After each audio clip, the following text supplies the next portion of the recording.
La politique chinoise draconienne du zéro Covid-19 frappe Apple. Les commandes d'iPhone 14 pourraient être retardées. Un appel urgent pour que les violations des droits de l'homme commises par Pékin s'arrêtent. Un groupe d'expatriés demande à la Chine de libérer les membres de leur famille. L'Occident démantèle l'énergie nucléaire, la Chine fait l'inverse. Quelques nouvelles sur l'expansion de l'énergie nucléaire de Pékin. Bienvenue dans Regard sur la Chine. Avant de commencer, je vous informe que le programme Regard sur la Chine sera diffusé sur la nouvelle chaîne Regard sur la Chine NTD. Je vous invite à cliquer dès maintenant sur le lien en dessous de cette vidéo pour vous abonner. En effet, suite aux élections américaines de 2021, notre chaîne NTD française s'est vue retirer sa monétisation sur YouTube. En d'autres termes, nous ne bénéficions d'aucun revenu depuis cette période. Pour que nous puissions continuer à vous informer dans de bonnes conditions, vous pouvez nous soutenir en vous abonnant et en partageant le lien de la nouvelle chaîne. Merci pour votre attention. J'espère vous retrouver très bientôt sur la nouvelle chaîne de Regard sur la Chine. On commence maintenant l'émission d'aujourd'hui. Les commandes du nouvel iPhone 14 pourraient arriver plus tard que prévu. L'un des plus grands fournisseurs d'Apple est confronté à des retards provoqués par des fermetures liées à la politique zéro Covid-19 en Chine. Voici la suite. Apple a prévenu dimanche dernier que les livraisons de ses derniers iPhone haut de gamme seraient retardées. Cela fait suite à une interruption de production dans son usine principale du centre de la Chine en raison du Covid-19. La Chine a été frappée par une résurgence du virus. Les autorités ont déclaré près de 5500 nouveaux cas le lundi 7 novembre. L'usine Foxconn de Jiangzhou emploie 200 000 personnes et est la plus grande usine d'iPhone au monde. Elle a récemment été secouée par la colère des employés, suscitée par les mesures draconiennes prises pour enrayer la propagation du virus. De nombreux travailleurs ont fui le site, ce qui a incité Foxconn à offrir de généreuses primes pour retenir le personnel. Dans un communiqué, Apple a déclaré, je cite, « L'usine fonctionne actuellement à une capacité considérablement réduite. Nous nous attendons désormais à des expéditions d'iPhone 14 Pro et d'iPhone 14 Pro Max inférieures à ce que nous avions prévu. » D'autres multinationales ont été touchées par les mesures de restriction des importations, notamment Estée Lauder et Canada Goose. Toutes deux ont fermé des points de vente en Chine et réduit leurs prévisions pour l'ensemble de l'année. Au cours du week-end, Pékin a mis fin aux spéculations selon lesquelles le gouvernement envisagerait d'assouplir sa stratégie du zéro Covid-19. Ces rumeurs avaient entraîné une flambée du prix des actions chinoises à Hong Kong la semaine dernière. Dans le même temps, un autre signe de ralentissement économique dans la deuxième économie mondiale. Les chiffres du commerce publiés lundi ont montré que les exportations et les importations de la Chine se sont contractées de manière inattendue en octobre. Ce type de chute en simultané ne s'était pas produit depuis mai 2020. Un groupe d'Américains d'origine chinoise demande à Washington d'aider à ramener chez eux les membres de leur famille qui se trouvent en Chine. Ceci après que les autorités chinoises ont enlevé leurs proches dans le pays pendant la période de la réunion du Congrès national du Parti communiste. Voici la suite.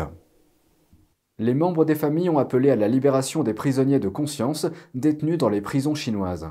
L'un d'entre eux est Huang Changyu, résident de Newark, qui n'a pas eu de nouvelles de son père depuis près d'un mois. Ils sont venus vers 19 h le 11 octobre pour enlever mon père de chez lui.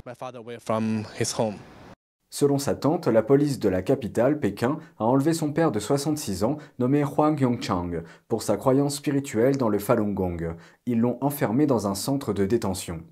L'arrestation a eu lieu au moment du 20e congrès national du Parti communiste chinois, ou PCC.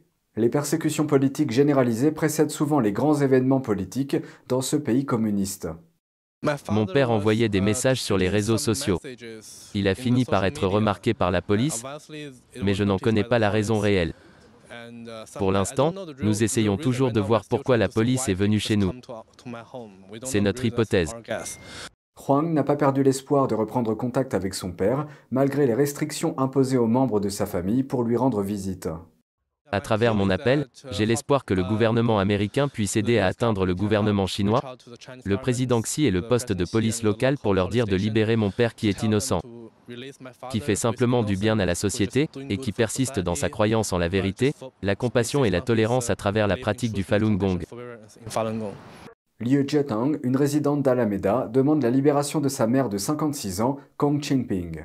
La police l'a enlevé le 22 octobre et l'a envoyé dans un centre de détention de la ville de Dalian en Chine. Elle est également pratiquante de Falun Gong. De même, les membres de sa famille ne peuvent pas la voir. Je suis inquiète car je sais que le gouvernement chinois persécute brutalement les pratiquants de Falun Gong. Je suis donc inquiète qu'elle soit confrontée à la même situation malheureuse.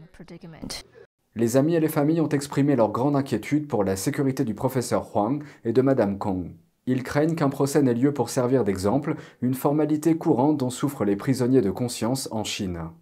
Liu, Huang et d'autres demandent instamment à ce qu'un appel international soit lancé pour que les membres de leur famille soient libérés immédiatement. Alors que l'Occident cherche à démanteler progressivement l'énergie nucléaire, la Chine fait le contraire, elle la développe. Dans la province du Liaoning, au nord-est de la Chine, une centrale nucléaire récemment construite est entrée en service. La centrale est destinée à fournir de la chaleur à la population locale. C'est la première centrale nucléaire de la région. Cette centrale représente également le plus gros investissement dans l'énergie électrique du nord-est de la Chine. À l'heure actuelle, plus de 50 installations nucléaires sont en service en Chine et plus de 20 sont en construction. Le pays cherche également à accroître sa capacité nucléaire dans les années à venir. Le président de la société nucléaire chinoise a déclaré que le pays pourrait approuver 6 à 8 nouvelles centrales nucléaires chaque année. De l'autre côté du Pacifique, l'avenir de l'énergie nucléaire reste incertain. L'Amérique possède le plus grand nombre de réacteurs nucléaires au monde, plus de 90. Ils produisent près de 20% de l'électricité du pays. Mais 21 centrales sont en cours de démantèlement. 2 nouveaux réacteurs sont en cours de construction, mais certaines entreprises qui ont les licences pour construire les centrales n'ont pas avancé. En Europe, l'Allemagne, la Belgique, l'Espagne et la Suisse envisagent de sortir complètement du nucléaire d'ici 3 à 7 ans, bien que les plans de certains pays aient été interrompus en raison de la pénurie d'énergie actuelle après que la Russie a coupé les approvisionnements en gaz de l'Europe. La Chine s'en prend au Royaume-Uni. Un ministre du pays était en visite à Taïwan pour des négociations. Une rencontre était prévue avec la présidente de l'île, Tsai Ing-wen. Voici la suite. Le ministre du Commerce Greg Hands a terminé sa visite de 2 jours à Taipei. Au cours de sa visite, il devait co-organiser avec Tsai Ing-wen le 25e entretien commercial annuel entre le Royaume-Uni et Taïwan. Le bureau de Hands a déclaré que cette visite était un signal clair de l'engagement du Royaume-Uni à renforcer les liens commerciaux avec l'île. Mais Pékin a exhorté la Grande-Bretagne à faire marche arrière.